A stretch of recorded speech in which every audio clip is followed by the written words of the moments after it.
से है कि योग करते समय पृथ्वी के तापमान का असर आपके शरीर पर नहीं पड़ना चाहिए। यानी इस तरह का हो, ज्यादातर लोग इसीलिए कंबल बिछाते थे।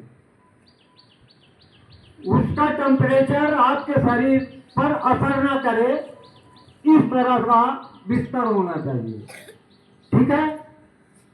जब कभी भी घर पर, क्योंकि आपको घर पर करना ही होगा, यहाँ तो सप्ताह में एक दिन होगा, और आप वहां पे सुबह यहाँ आ जाते, नहीं कर पाते, या तो जल्दी अर्ली मॉर्निंग उठ जाइए, और या तब सायंकाल आप कीजिए। लेकिन करना आपको रोज है। अभ्यास अगर आप बराबर नहीं करेंगे तो एक भी योग सिद्ध नहीं होगा। सिद्ध का मतलब कि आप उसको पूरी तरह से अच्छे प्रकार से नहीं कर पाएंगे। सप्ताह में एक दिन करेंगे, फिर छोड़ देंगे, फिर सप्ताह में एक दिन यहाँ होगा, फिर छोड़ देंगे, तो आप सही ढंग से उसको कर नहीं पाएंगे। इसलिए आप लोग नित्य करेंगे। अब एक चीज और ध्यान देने की है, वह ये कि सांस की क्रिया 3 प्रकार की है। एक तो ये है कि सांस को अंदर हम भरते हैं, लेते हैं सीने में, एक सांस को छोड़ते हैं, और एक सांस को रोक लेते हैं।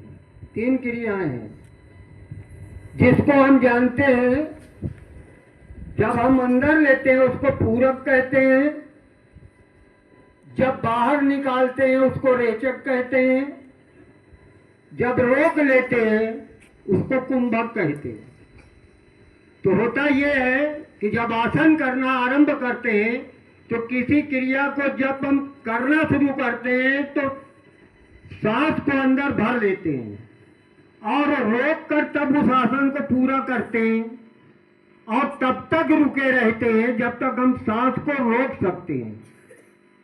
और जैसे ही हम सांस को छोड़ना होता है तो फिर हम अपने पुराने अवस्था में आ जाते हैं, सांस को छोड़ते हुए। ठीक है। अगर लगातार आप नहीं कर पा रहे हैं तो फिर रुकने के बाद 1-2 सांस नॉर्मल आप ले लीजिए, फिर वही क्रिया करेंगे, फिर उठेंगे, फिर सांस 2-3 बार आप नॉर्मल रूप से ले लेंगे। इस तरह से बिना थके आप जो है योग को करेंगे, क्योंकि एक एक योग कई बार आपको करना है। कुछ योग शुरुआत में 2-3-4 बार, 5 बार, लेकिन बाद में आप एक एक योग को 10-10 बार, 15-15 बार करेंगे। क्योंकि आपको केवल स्वस्थ रहने के लिए, निरोग रहने के लिए योग करना है। और जो योगी लोग होते हैं वो लंबे समय तक करते हैं। उनको कुछ प्राप्त करना है तो वो आपको नहीं करना है। आपको केवल इतना करना है कि आप स्वस्थ रहें, निरोग रहें। अगर आप ध्यान से इसको बराबर करते रहेंगे तो मैं आपको कुछ क्रियाएं ऐसा भी बताऊंगा जो रोग होने पर आप उस क्रिया से उस रोग को समाप्त कर लेंगे। और कुछ रोग ऐसे भी योग हैं जिससे आप अगर करते रहेंगे तो वो रोग होगा ही नहीं। ठीक है। अगर रोग नहीं होगा तो आप स्वस्थ रहेंगे, और स्वस्थ रहेंगे तो आप मस्तिष्क भी आपका स्वस्थ रहेगा। शरीर से स्वस्थ रहेंगे, मस्तिष्क भी स्वस्थ रहेगा, पढ़ने में भी रुचि होगी, किसी कार्य को करने में रुचि होगी, मन आपका अच्छी प्रकार से लगेगा, स्मरण शक्ति आपकी बढ़ेगी। इसमें कुछ योग ऐसे हैं जो स्मरण शक्ति को भी बढ़ाते हैं, कुछ ऐसे हैं जो अच्छी निद्रा लाते हैं, तो कुछ ऐसे हैं जो पेट के विकार आपके अंदर जो उत्पन्न होते हैं कभी कभी, वो कभी नहीं होंगे। तो इस प्रकार से बहुत सी चीजें जो आपके जानकारी में देना है, अगर आप नित्य हैं, आते हैं, तो हम बहुत कुछ दे सकते हैं। देखिए, स्वाद होता है, आप जानते हैं जिह्वा स्वाद पाती है। स्वाद भी कितने प्रकार के हैं वह भी निर्भर करता है कि हर व्यक्ति 3 प्रकृति का होता है, यानी उसके शरीर की बनावट में 3 प्रकार होते हैं, जिसमें हम वात, पित्त, कफ, हमारे पुराने वैदिक लोगों ने बांटा है, 3 भाग में उसको बांटते हैं।